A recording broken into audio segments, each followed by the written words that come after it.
and rarely mentioned, the Joint Forces Command controls and conducts the support for those operations through intelligence, through connecting our forces and conducting cyber operations. This is a coalition of 69 countries, and it is clear that the UK plays a leading role.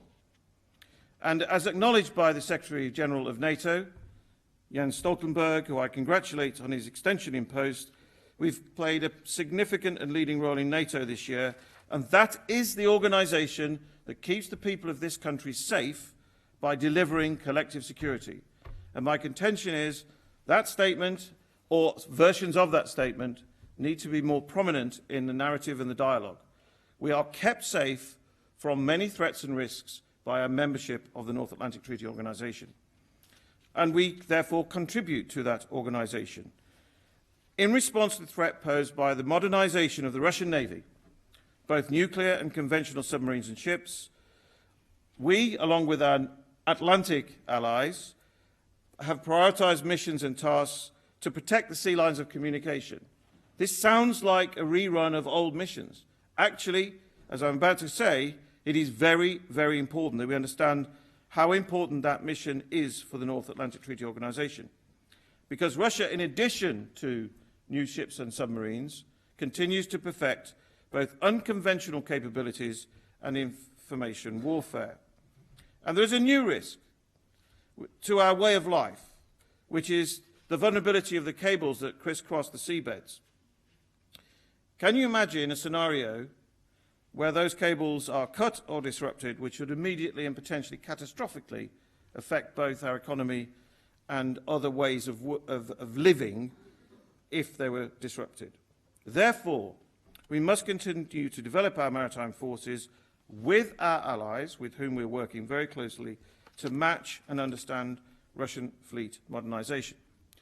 On land, the Russians have conducted a number of large-scale maneuvers this year, including a very large-scale exercise called Zapad this autumn, and continue to modernize their doctrine, learn lessons from operations in Ukraine and Syria, and apply their lessons to operations facing NATO.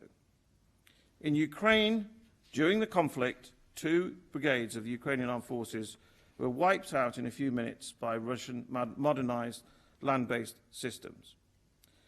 And these were not necessarily operated by regular forces. In response, the UK, along with our friends and leading NATO allies, particularly the US, Germany and Canada, are leading the Enhanced Forward Presence mission in Estonia with a UK armoured battle group.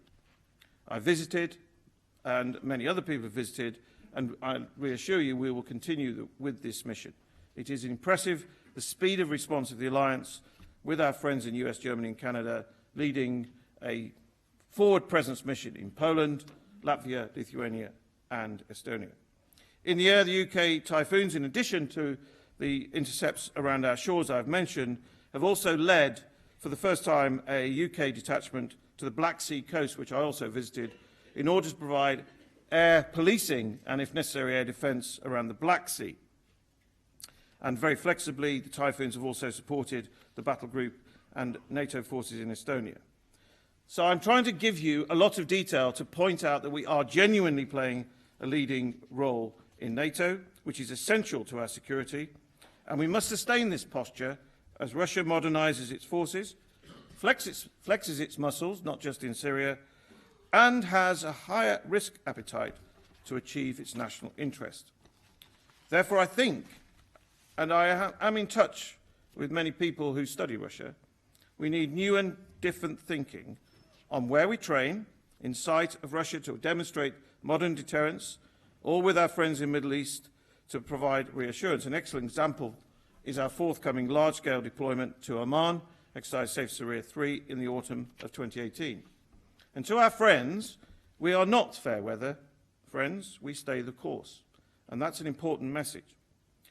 Another growing way in which Western military technology is being threatened is by anti-area access denial, which isn't a jargon term. What it means is an integrated but lethal layer upon layer of air defences. This means we need to think very carefully about how we deploy our ways in logistic support. And some of those may well be encouraging us to think about the way we used to do things. Some people have talked about a military Schengen. I don't like that term, but we certainly need to know how to deploy our equipment through the tunnel and across Europe, or also have a real serious discussion with our European allies about pre-positioning equipment. We don't need to go everywhere by air or ship, and I would be delighted if it happens to re-welcome what we used to have in Germany 25 years ago, the Railway Squadron of the Royal Logistics Corps. And that'd probably be the only thing reported now. So across the alliance, what we see is competition and sometimes confrontation with Russia, which requires sustained presence, vigilant deterrence, and I would argue the creative use of our force structure with our like-minded allies. And I'll give you an example. In Northern Europe, the UK-led Joint Expeditionary Force is now a real thing with the Northern European friends and allies, and we're continuing to, with our lean headquarters at Northwood, to take our friendship to new levels of collective doctrine, training, understanding, exercises, and equipment collaboration. This is a good example of UK leading in Europe as well as in NATO. And I'm delighted that Sweden and Finland chose to join this group this year. But more than defending our homeland and delivering security, the UK Armed Forces offer a contingent response and increased support to the United Nations, which doesn't get much notice. Both recent Prime Ministers have told the General Assembly we will step up to the UN peacekeeping challenge in order to honour our P5 obligation, and we have done so. Our force, the UK force, is making a real difference to the people of South Sudan with a deployed field hospital and Royal Engineers, who are doing all sorts of missions and tasks. In Somalia, we're doing command control and staff support. In Cyprus, we continue to find new ways to make the mission more efficient. And I and many other senior officers, including my deputy who was at a recent conference, are committed to help the UN reform its processes, deliver better command and control, logistics and intelligence. Because UN peacekeepers all too often in this world, sadly, are not immune from attack. We also show not just responsibility to the P5, I am going to mention the European Union. We continue to contribute 18% to EU military missions, and as Brexit becomes a reality, we remain committed to European security, capability development and future plans. What I don't know yet is how we will do that. My analogy would be to keep the door open to contribute in our national interest to a new way of cooperation with our European friends and partners. Last year, I said something about military-to-military links. I would argue this year that my experience now as the Chief of Defence Staff is that during times of political turbulence, military-to-military links can be very important and load-bearing and can often work on a number of levels. We can deliver unity of effort through conversations. In strategy, we may call it international by design. In practice, this is about developing interpersonal relationships which can help to generate mutual support and sustain the unity of effort that is absolutely critical to success in military operations. Our contingent forces respond to the unexpected. This can take many forms. This year, I'll focus on our response to the unprecedented hurricane tragedy in the Caribbean. Contrary to initial reports, we had pre-positioned a specialised ship with skilled people and equipment, the Royal Fleet Auxiliary Ship Mounts Bay, a very specialist ship. She remains in the region, and her response was magnificent, with civil servants in the crew of the RFA, who I don't think qualify as mandarins or pen pushers, the soldiers from the Royal Engineers, the sailors and the Marines, supplanted by an extremely rapid response by the Royal Air Force with both air transport, aeroplanes and helicopters. And a few days later, after the hurricanes, this was our largest deployment, and a few weeks after that, it was finished as we'd handed over to civil authorities as we should do. So my thesis, which is not sophisticated, is do the UK Armed Forces receive sufficient recognition for what we do? We receive the high-level recognition when the Queen names the ship named after her, and when we are visible in the public eye in support of events or extreme weather situations. But not many people realise just how much support the UK Armed Forces give to our intelligence agencies, our embassies, our overseas development effort, quiet but reliable support of defence scientists to the police, forensic and explosive experts and engineers to many of our communities. It's a long list. And to lift the blanket a little, we have over 1,000 people deployed in direct support of the intelligence agencies, and we spend almost £1 billion a year in direct support of them. And as we invest more in cyber, this will grow. So my simple thesis is we do a lot for our country. In 2018, I will not, Lord Hague, predict what will happen, but I do know most of the things I've described, some will continue, and we'll also face new challenges. We have a national security strategy as recent as 2015, and it's under review, a process that we and I continue to support. But I would remind this audience that strategies are handrails, good as they are, but have to be modified by real-world experience. We have policies and plans. We continue to refine those across government, and we continue to contribute to the wider government agenda on prosperity. The key word for me, and why I strongly support the National Security Council review, capability review, is to adapt to new risks and opportunities. Because the threats we identified in that strategy, which many of you will have read, continue to proliferate. The frequency of information warfare in all its manifestations, including fake news and cyber attacks, is now becoming better known. The complexity that bedevils state-on-state and international relations, I think, is also relatively well known, although just how complicated things are in the Middle East, perhaps not. And the mendacity of many of the challenges we face, from North Korean proliferation to the examples I've given about Russia, would suggest to me that it's simply true we must adapt, and not with nostalgic and sentimental ways. Therefore, we must modernise. As directed by the Prime Minister and Parliament, we're modernising the nuclear deterrent with a new Dreadnought class of submarines, and continue to evolve our Astute class of submarines, deliver the Type 26 and now the Type 31 and River-class ocean patrol vessels. And last week, as you all know, the Queen commissioned the aircraft carrier named after her.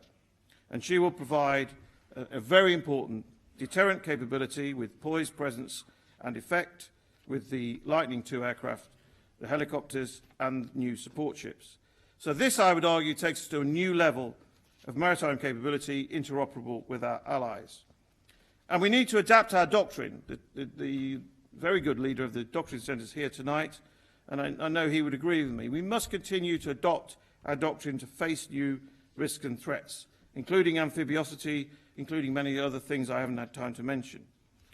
And there's been much speculation on the future of the Royal Marines and their specialist shipping. Let me be clear, the fighting prowess of the Royal Marines is and will remain world-class. We're recognised as one of the few NATO nations that can deliver amphibious effect. Where and how and when will evolve to meet the threats I've described. But can I be clear tonight that reductions to the Royal Marines and their ships that are required to support them remains speculation. We have to, though, think about the threat. I've mentioned anti-area access denial, and it's absolutely true, and I know that many of the specialists here who have been studying Syria know this. There are many advanced surface-to-air missiles in Syria. There is now real electronic warfare being conducted in and around Syria. There are ground-launched anti-ship missiles all over the region, and the risks posed by unmanned small boats packed with high explosive is not a theory or a movie story, it's a reality. Therefore, we need to innovate. And I worry, and I have spoken in this platform, Lord Hague, before about innovation, and Mike Clark may remember that. And I always say the same thing. I worry that we descend into process. Innovation should not be a process or a slogan. It is the way we respond to the new threat environment. We need now to take big bets on what might work to both update our existing equipment and deliver new equipment. And this needs to be done in months and not years. This challenges existing structures, process, and one or two people in this room to be more creative, take more risk, and focus on output. If we don't change with the threats we face, we risk becoming overmatched. And this should be the main effort, is the main effort for our Chief Scientific Advisor, our science labs, working where appropriate with our allies, means faster modifications, sometimes taking risk on test and evaluation, and developing operational capabilities via demonstrations and experimentation. And we have to do this. We also need to leverage and understand our friends. I talked about the Joint Expeditionary Force. This is not a one-way relationship. Yes, it's UK-led, but we are learning a lot from our friends as we develop this force. So my second thought about this is we need to be much, much less bespoke when it comes to equipment. We don't have a monopoly in making the best stuff, and we need to be very guarded and careful about simply seeking higher specifications. We've developed responses already to information operations, cyber, psychological operations. I commend the work of the Army 77 Brigade, and we'll continue to do so with our partners in intelligence agencies. But this can also challenge traditional norms. I think we need to take more risk and be more creative with both reserves and contractors to develop a true total force for cyber. And this could be and should be exciting work. But it's not just the force structure that needs to adapt to the threats we face, it's also our major partners and suppliers. Because bespoking costs a lot, and we have to increase both availability of equipment and reduce running costs. And we look for innovation with our partners, and we look for it soon. So which brings me to affordability. I know that if I said nothing about affordability, I would just be questioned for the time available about affordability. So the facts are clear. The pound has fallen in value, the cost of some of our complex equipment has risen, and we need to give our people appropriate remuneration. Therefore, we have to deliver efficiencies, reduce overlap between the services, reduce non-frontline functions, and be more creative with the whole force. The whole force, to me, really matters. It is regulars, regular reservists, called out under appropriate conditions, volunteer reserves, twice the citizen, as Winston Churchill reminded us, sponsored reserves in industry. Fantastic example is the sponsored reserves from a company drive our tank transporters. We've kept a large fleet of tank transporters. That has been a strategic contribution to the mobility of the NATO alliance this year. We have sponsored reserves who also service our aeroplanes and deploy with our squadrons. And our civil servants and our contractors. That's what I mean by the total force. We now introduce through secondary legislation flexible engagement, which matches what our young people tell us they want, to a more flexible career. So these terms are not just financially driven. This is, I believe, the structure we need to respond to the future. And I want to make maybe one of the first CDSs to do this, but here tonight I want to make a particular plea for civil servants in the Ministry of Defence. They're not mandarins or pen pushers, as I said earlier. They deliver capability. The crews of the Royal Fleet Auxiliary, the scientists who invent the counters to improvised explosive devices that saves the lives not just of UK soldiers, but many of our allies and friends. The special advisors, the political advisors out in all our theatres of operations, and yes, the people who look after the money. These are also very much part of our capability in the total force. So that's what I mean when I say we need to address the affordability challenge by being more efficient in order to be more effective. So we need to adapt, I've made that clear. We also need to take some risk on new and now proven in industry technology. We are not at the forefront of adopting artificial intelligence or algorithmic warfare. I thought I'd struggle to say that, but we need to be. Because that's a way of becoming not just more efficient, but more effective. And you know, as I look back on the year that we've just remembered, battles from 100 years ago, I'm struck by just how much innovation there was 100 years ago. When you read the detail of the Battle of Cambrai, which is 100 years ago, a couple of weeks ago, it was very much about innovation on the battlefield. and achieved a remarkable effect. Look at the way in which medicine developed in the First World War from 1914 to 18. Look at the way in which air power developed in the First World War. I know we'll recall and remember 100 years of the Royal Air Force next year. But you just look at the power of air power to change outcomes in 1918 compared to the flimsy experience of 1914. And of course, this year we've also commemorated 75 years of the end of the beginning at Alamein, a very moving ceremony. But there again was a battle that was riddled with innovation, new tactics, long-range desert group, and so on. So there's nothing new in modernizing the existing force structure. We may not face the threat of invasion as we did in 1940, but we do face a serious threat and risk picture. So I think we need to think with our friends and allies around the world about how we adapt to the future. And I would also point out, and I do travel a lot, just how good the UK Armed Forces are at international work, in coalition and alliance, building and influencing around the world. It is something we're particularly good at. And for me personally, Global Britain is not a slogan invented post-Brexit. It's a way of thinking and a way of operating. My first operational deployments in the 1970s were to the Middle East, to Africa, to Hong Kong, and to Belize. Now, we don't deploy to Hong Kong anymore, under circumstances that everybody understands, but all the other places we still do. And I've grown up through over 40 years' service in that sense of our place in the world. And we're trying to respond all the time to that sense of duty, service, and a sense of adventure, both coupled with a sense of history and our place in the world. But we need to make sure our attractiveness of our offer keeps pace with society. We need to pay well enough, remunerate for discomfort or difficult service, and above all, offer something exciting for young people.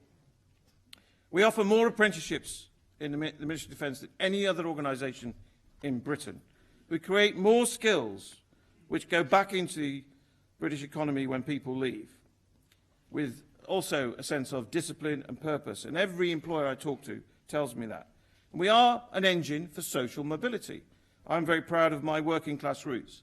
I've flourished in a meritocracy created by a visionary, Lord Trenchard, who was committed to social mobility, as indeed my own service has been for almost 100 years. And many in the room who are reservists or have been reservists know that when we fuse regular and reservists together, the total force is better. And that's what secured victory in the past, and that's what we need to do in the future. And of course, we must be diverse and inclusive to reflect the society we serve and lead the way in creating community opportunities for women and all ethnic groups, because we're a volunteer force. And we are working hard on that. And above all, it has to be fun. When I visit our forces on operations, I'm always struck by their sense of mission, purpose, duty, and also their sense of humour, wherever they are. And they may be tribal, and they may fight each other to death on the sports pitch, but when it matters, they look out for each other, for their mates. I've served now as a joint officer for 17 years, and I know what that means. Pride in one's service, but actually, victories are delivered by the work of a team. And so we need to evolve. And as I said last year, we're not all heroes, but we're not all victims. The absolute majority of the people who volunteer for the UK Armed Forces return to society enriched, not broken, by the experience. We've worked hard over the past year to understand mental health challenges for those who have served. We've launched a covenant through the great work of Prince Harry, and we have particularly focused on PTSD. But it is wrong to support a perception that we're a community damaged by what we do. When people are injured, defence medicine offers the most comprehensive rehabilitation in the United Kingdom. We're immensely indebted to the exceptional generosity of the late Duke of Westminster, and our new facility is taking place near Loughborough, which, when it opens next year, Lord Hague, will be the finest centre for rehabilitation of our armed forces in the world, and we hope will show the way to the nation of the importance of rehabilitation for all. But there are still people who need the help of the service charities, and we are now much closer together, working with the service charities, and as LIBOR funding reduces, we need to understand how to integrate care, how to work with the charity sector, and work out how to deliver specialised services. And we're grateful to many of you who support those causes. So inevitably, at the end of this year, we reflect on the year that has gone. I will be visiting some of our forces over Christmas and VTCing with many, and I know they'll be in good heart and good spirit and have high morale on deployment.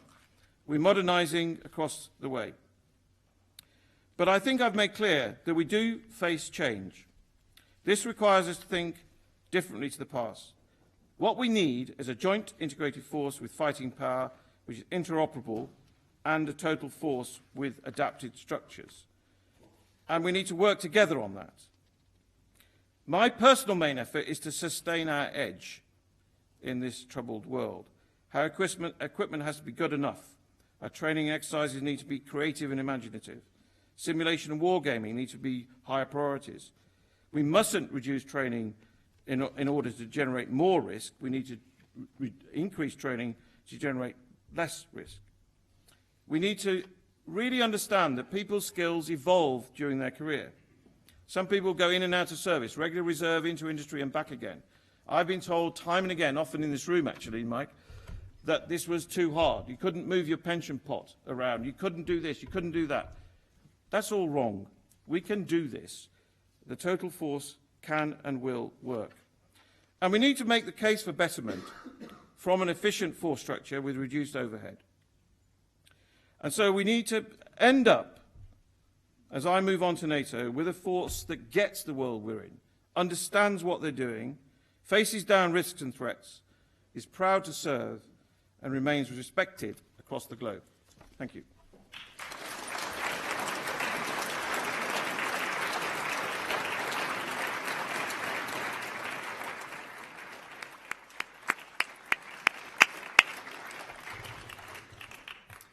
Well, CDS, thank you very much for a lecture that was wide-ranging and very clear and very thoughtful. And I'm confident there will be some questions about that, and I'm hopeful they will be short and to the point as well. We will have microphones that will move around. So let me find some questions. Yes, we'll take the first one.